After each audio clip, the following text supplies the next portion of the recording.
32 लोगों की हत्या की गई है, 32 पीपल, और 9 भारत माँ के सपूत अपनी मातृभूमि की रक्षा करते हुए शहीद हो गए, जिसमें 2 जेसीओ लेवल के अधिकारी हैं।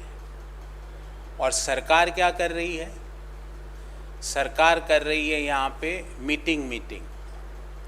हम सरकार से पूछना चाहते हैं कि 2 सप्ताह में ऐसा क्या हुआ कि 32 सिविलियंस, जिसमें सभी धर्मों के लोग, सभी प्रांतों के लोगों की हत्या की गई।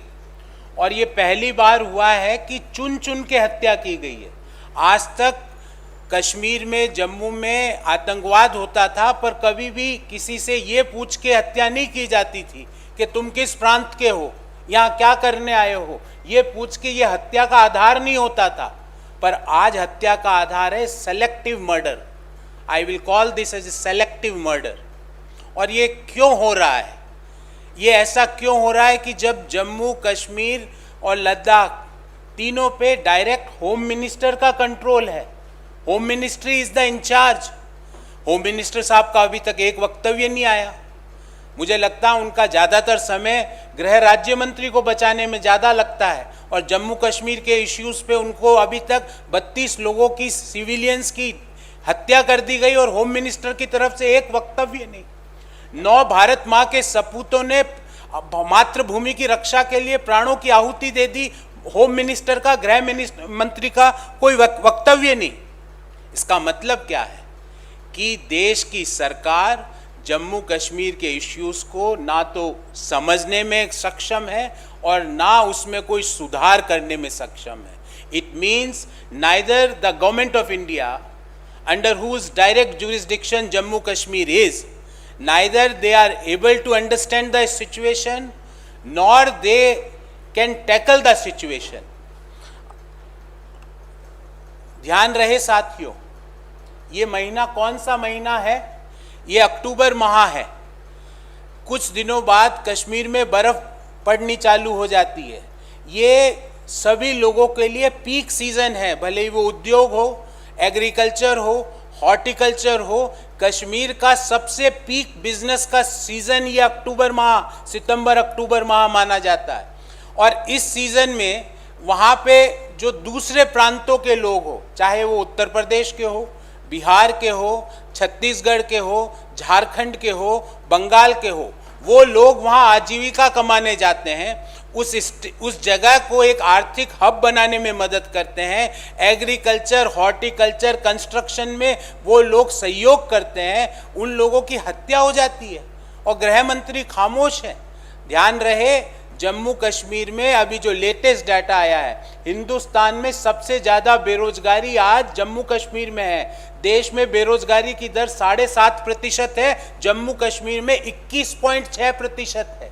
आपने कई वादे किए थे। मैं चुनौती के साथ पूछता हूँ कि पिछले 2 साल में जम्मू कश्मीर में कितना कैपिटल इनफ्लो आया? मैं चुनौती के साथ पूछता हूँ, क्या टूरिस्ट का फुटफॉल पिछले 2 साल में उससे पूर्ववर्ती 2 साल और 2009-10 की तुलना में क्या बढ़ा है कि घटा है? आप पाएंगे टूरिस्ट फुटफॉल घटा है, कैपिटल इनफ्लो घटा है, अनएम्प्लॉयमेंट लेवल जरूर बढ़े हैं। ऐसा क्यों हुआ? क्योंकि केंद्र की सरकार ना तो चीज़ों को समझ पा रही, ना टैकल कर पा रही है। हम इस बाबत 3 मांग करते हैं। नंबर 1, सबसे पहले जम्मू कश्मीर को पूर्ण स्टेटहुड दिया जाए। आपके एक्सपेरिमेंट देश ने देख लिए। जिस तरह से आपने केंद्र का शासन वहाँ लगा रखा है, उससे चीज़ें बिगड़ रही है, सुधर नहीं रही है। सेलेक्टिव हत्याएं हो रही है प्रदेश में।